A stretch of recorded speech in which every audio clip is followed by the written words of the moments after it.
வணக்க மக்களே. அக்கினி நெருப்பையும் வென்ற தாய்மை. குட்டிக்காக எரியும் தீயுக்குள் பாய்ந்த நாய். கண்களில் நீர் வராமல் இந்த வீடியோவை பார்த்து முடிக்க முடியாது.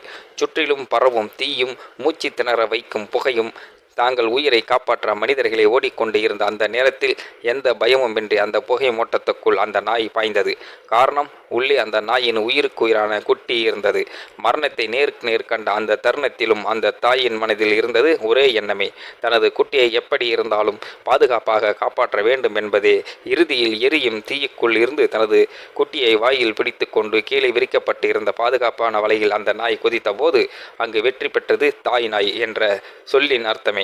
அன்புக்கு மொழி கிடையாது, அது மனிதமோ மிருகமோ என்ற வேறுபாடு இல்லை என்பதே இந்த தருணம் நமக்கு நினைவூட்டுகிறது. உலகிலே மிகப்பெரிய போராளி ஒரு தாய்தான் என்பதை இந்த மௌனமான உயிர் மீண்டும் நிரூபித்துள்ளது. தாய்மையின் இந்த வீரத்திற்கு ஒரு பெரிய சல்யூட் நண்பர்களே. இந்த வீடியோ பார்க்கின்ற நீங்களும் இந்த வீடியோ பற்றின கருத்துக்களை கீழே உள்ள கமெண்ட் செக்ஷனில் மறக்காமல் சொல்லுங்கள். வீடியோ பிடித்திருந்தால் லைக் பண்ணிக்கங்க, மற்றவங்களுக்கும் ஷேர் பண்ணிக்கங்க, அப்படியே நம்ம சேனலையும் சப்ஸ்கிரைப் பண்ணிக்கங்க. நன்றி, வணக்கம் நண்பர்களே.